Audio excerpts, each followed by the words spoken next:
Imagine like your smartphone. Right. Not only does it like remember your appointments, but it actually starts making like all your decisions too convenient, right? Yeah. But what happens to your own ability to like think critically? Right. And that's what we're diving into today. We got a fascinating research study about how AI tools might be impacting those skills. Yeah, and the role of something called cognitive offloading in all of this. Okay, so before we get into like the nitty-gritty of the study itself, Sure. you're probably thinking cognitive offloading. What is that? Yeah, think of it like an external hard drive for your brain. Okay. We've been doing it for ages, actually, like jotting down notes so we don't have to remember everything. Right. Using calculators instead of like doing math in our heads.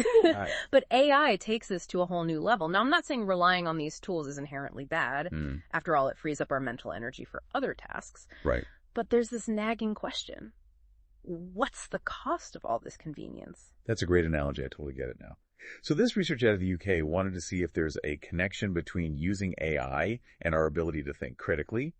And they didn't mess around with their sample size, 666 participants across a wide range of ages and backgrounds. Exactly. And that age range is particularly interesting. It allowed the researchers to compare how different generations are interacting with and being affected by AI. Because let's be honest, you probably use AI tools way more than someone twice your age, right? Absolutely. But before we jump into the results, you're likely familiar with the concept of critical thinking. But let's revisit it in the context of this research. Yeah. This study draws on definitions from big names in the field, like Ennis Paul and Elder and Helburn. Yeah, at its core, critical thinking is about analyzing information objectively, not just accepting things at face value. It's about being able to determine if something is credible and then using that judgment to make sound decisions. It's a vital skill, especially now when we're constantly bombarded with information from all directions. Okay, so critical thinking, good. Blindly trusting everything AI tells us, probably not so good. So how do these two things actually connect? Imagine critical thinking as a muscle. Okay. The more you use it, the stronger it gets. But if you constantly rely on AI to do the heavy lifting, that muscle can atrophy. Right. And that's what the researchers were concerned about. Are we becoming so reliant on AI that our own critical thinking skills are starting to weaken? So what did this study actually find? Was their concern justified? The results are pretty thought-provoking. The more people relied on AI tools, the lower their scores were on critical thinking assessments. That's a bit alarming, isn't it? It sounds like cognitive offloading might be the culprit here. That's exactly what the research suggests. Cognitive offloading acts as a mediator. The more we offload those thinking tasks to AI, the less we practice those critical thinking skills ourselves. It makes sense when you think about it. If you never have to flex those mental muscles, they're going to weaken over time. Precisely. And here's where that generational divide we talked about earlier comes into play. The study found that younger people, those aged 17 to 25, showed the highest AI usage and the lowest critical thinking scores. Interesting. Meanwhile, folks aged 46 and up were less reliant on AI and scored higher on those critical thinking assessments. It's concerning that Gen Z, who will be shaping the future, showed the lowest critical thinking scores. Could this lead to a less innovative, more easily manipulated society? That's something to consider, isn't it? It's certainly a question worth pondering. What happens when a generation grows up never needing to memorize phone numbers or navigate without a GPS? Okay. Will their brains develop differently? Right. And what will that mean for problem solving and decision making down the line? Yeah. We don't know for sure, but it's something to keep an eye on. Now, while this research paints a somewhat worrying picture, their eye is silver lining. Yeah. The study also found that people with higher levels of education, regardless of their age, tended to score higher on critical thinking, even if they used AI frequently. It seems education can play a crucial role. It equips us with the analytical skills needed to evaluate information critically, no matter where it comes from. It's not about being anti-AI. It's about being a savvy consumer of information. Right. Whether it's coming from a human or an algorithm. So it's not necessarily about, like, ditching AI altogether. It's about learning to use it effectively. Right. Without letting it do all the thinking for us. Precisely. It's about striking that balance, Right. leveraging the power of AI while staying engaged and maintaining our own critical thinking faculties. And this is where the qualitative data from the study comes in. Yeah. The researchers didn't just crunch numbers. They also talked to people about their real-world experiences with AI. I'm always fascinated by the human side of these studies. Yeah. It's one thing to see, like, the statistical trends, but hearing people's actual experiences really brings it to life. Yeah. What were some of the things people were saying? Yeah, there was a common thread running through many of the interviews. It's a sense of unease, even among those who heavily relied on AI. For instance, one participant in their 40s said something like, I use AI for everything these days, from finding a decent restaurant to making quick decisions at work. It definitely saves time, but I can't shake this feeling that I'm not thinking as deeply as I used to. Yeah, I've definitely felt that myself sometimes. Like you trade convenience for a little bit of your own agency. Exactly.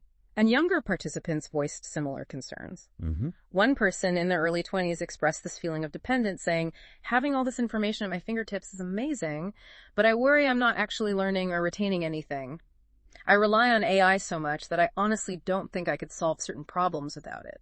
So this isn't just a theoretical concern. People are actually feeling this impact in their daily lives that's shook in their thinking. Absolutely. And what's particularly striking is that these anxieties weren't limited to a specific age group or background. Right. It seems this is a pervasive issue, something we all need to be mindful of as AI becomes increasingly integrated into our lives. All right, so let's bring this home for our listeners. Okay. You've given us a lot to digest here. Why should we care about this research? What's the big takeaway for us? Think about it this way. Critical thinking is the foundation for so much of what we do in life. It's how we make informed choices, solve problems, and navigate a world that's overflowing with information. Right. If we're not actively exercising those critical thinking muscles, we become more susceptible to manipulation, misinformation, and frankly, just making bad decisions. Right. We need those skills to be good citizens, informed consumers, Exactly. and successful in our careers. Basically, critical thinking is crucial for pretty much everything. Precisely. And this research serves as a powerful reminder that we can't afford to become passive in our thinking. Right. We can't just outsource that responsibility to AI, however tempting it may seem. So are we all doomed to become mindless drones controlled by algorithms? What can we do to maintain control over our own thinking? Certainly not. Awareness is a great first step. Just being aware of this potential pitfall is huge. From there, it's about making conscious choices in how we use AI. This research isn't saying we need to throw our smartphones out the window and swear off technology. Right. It's about using those tools thoughtfully and strategically. Okay, so practical tips. How do we do that? Well, remember how we talked about the importance of education? Uh-huh. People with higher levels of education generally had better critical thinking skills. This suggests that continued learning can help us be more discerning about the information we're consuming, even in an AI-driven world. So more education is the answer.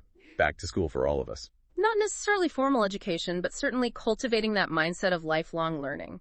Staying curious, challenging assumptions, seeking out diverse perspectives. Those are all fantastic ways to strengthen your critical thinking abilities. I like that, being an active participant in our own thinking. Don't just take AI's word for it. Question everything. Exactly. Fact check, cross-reference, consider the source. Critical thinking isn't just about analyzing information. It's also about examining our own biases. We all have them, and they can significantly color our judgment. Okay, so we need to be aware of our own biases, stay curious, and question everything. Got it. Now, this study focused on general AI use, but I'm curious, what specific AI tools do you use the most in your work? That's a great question.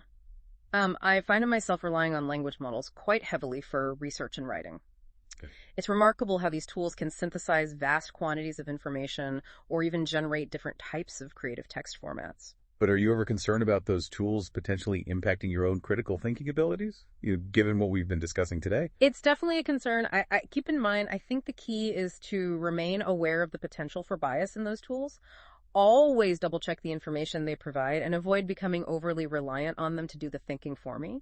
It's about using AI as a partner, not a replacement. A partnership. I like that. Using AI to enhance our thinking, not replace it entirely. Exactly. And that brings us to a crucial question for our listeners today. What specific AI tools do you use the most often?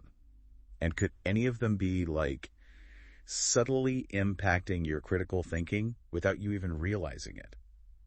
Yeah. Something to consider, isn't it? It really is. We've all got our go-to AI helpers these days.